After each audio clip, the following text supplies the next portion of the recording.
ജോർജിനെതിരെ കേസെടുക്കണമെന്ന് കോടതി. തൊടുപുഴ പോലീസിന് first class magistrate കോടതി നിർദ്ദേശം നൽകി. അടിയന്തരാവസ്ഥയുടെ വാർഷികവുമായി ബന്ധപ്പെട്ട HRDS പരിപാടിയിലായിരുന്നു PC ജോർജിന്റെ മതവിദ്വേഷ പ്രസംഗം. ആൽവിൻ തോമസ് ഉണ്ട്. ആൽവിനെ പറയാൻ വിവരങ്ങൾ.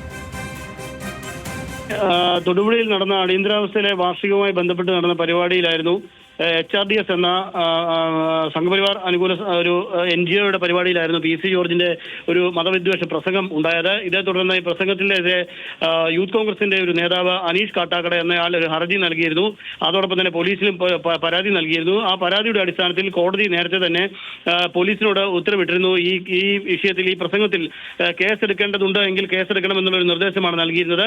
അതിന്റെ അടിസ്ഥാനത്തിൽ തൊടുപുഴ പോലീസ് ഇപ്പോൾ നിയമോപദേശം തേടിയ ശേഷമാണ് ഇപ്പോൾ കേസെടുക്കാൻ എന്ന തരത്തിൽ കോടതിയെ അറിയിച്ചിട്ടുള്ളത്. തൊടുപുഴ ഫസ്റ്റ് ക്ലാസ് മജിസ്ട്രേറ്റ് കോടതിയാണ് അറിയിച്ചത്. അതിന്റെ അടിസ്ഥാനത്തിൽ കോടതി ഇപ്പോൾ കേസെടുക്കാനുള്ള നിർദ്ദേശമാണ് നൽകിയിരിക്കുന്നത്. PC ജോർജിന്റെ പരാമർശത്തിൽ കേസെടുക്കുമെന്നുള്ളതാണ് നമുക്ക് ഈ ഘട്ടത്തിൽ മനസ്സിലാക്കാൻ കഴിയുന്നത്.